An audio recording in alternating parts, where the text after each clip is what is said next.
As a mother of 6 young children and having had multiple family members battle cancer in recent years, I understand the need for leave, but not all paid family leave policies are equally helpful. The best ones are flexible policies that maximize access to leave while minimizing disruptions. Today, I'd like to discuss the current state of paid family leave, explore the differences between government and employer-provided leave, and then discuss policies that could help expand paid family leave and workplace flexibility.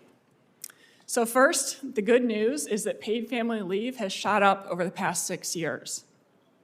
Surveys show that 3 out of 4 workers have access to some type of paid family leave at work. Contrary to common belief, only 1 in 4 leaves are for the birth or adoption of a new child. Half of leaves are for a worker's own medical condition, and the other quarter are to care for a family member. While newborn and family care are particularly important, parents actually prefer workplace flexibility by a margin of 10 to 1 over more paid parental leave. And so the importance of flexibility leads to my second point, which is that employer-provided leave is inherently more accommodating than one-size-fits-all government programs. My niece was diagnosed with stage 4 cancer when she was 18 months old.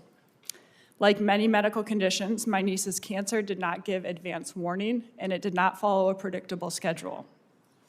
She endured 9 months of intensive treatments, multiple ER visits, and spent more than 60 nights in a hospital over an hour away from her home. A government program with 12 weeks of partially paid leave, a bureaucratic administration process, and which required my sister to specify the precise days of leave that she would take in advance, did not work well for her and her husband.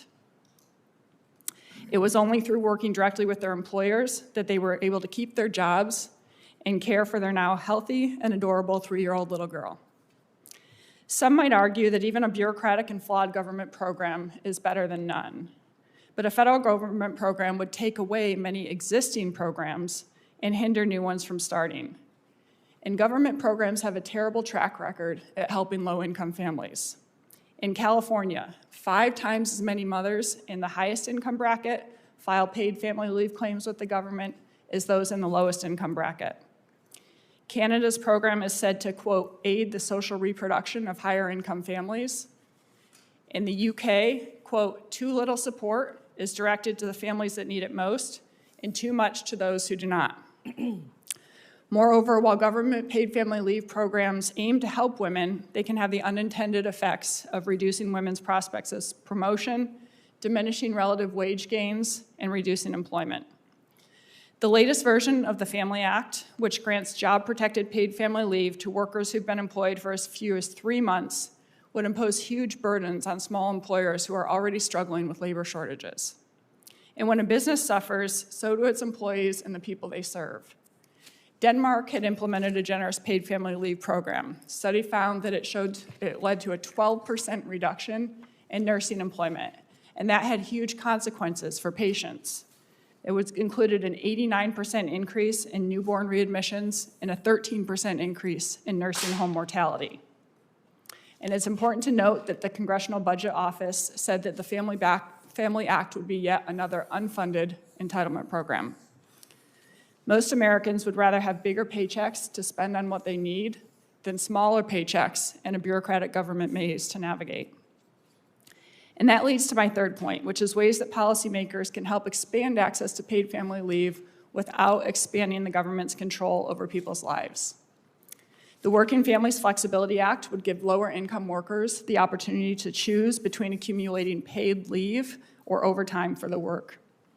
Universal savings accounts would enable Americans to save in one simple account that they could use for any life need without incurring a penalty.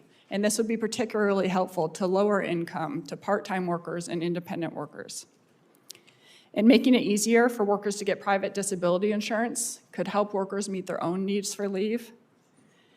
Minimizing taxes on workers and employers would leave them with more to spend on paid family leave. The Tax Cuts and Jobs Act put an additional $1,400 per year into the average household, and it led to a 4-fold increase in employer-provided paid family leave in the 6 years since that passed. And finally, policymakers can pass laws to prevent harmful labor regulations from taking away flexible work options and making it harder for employers to offer paid family leave.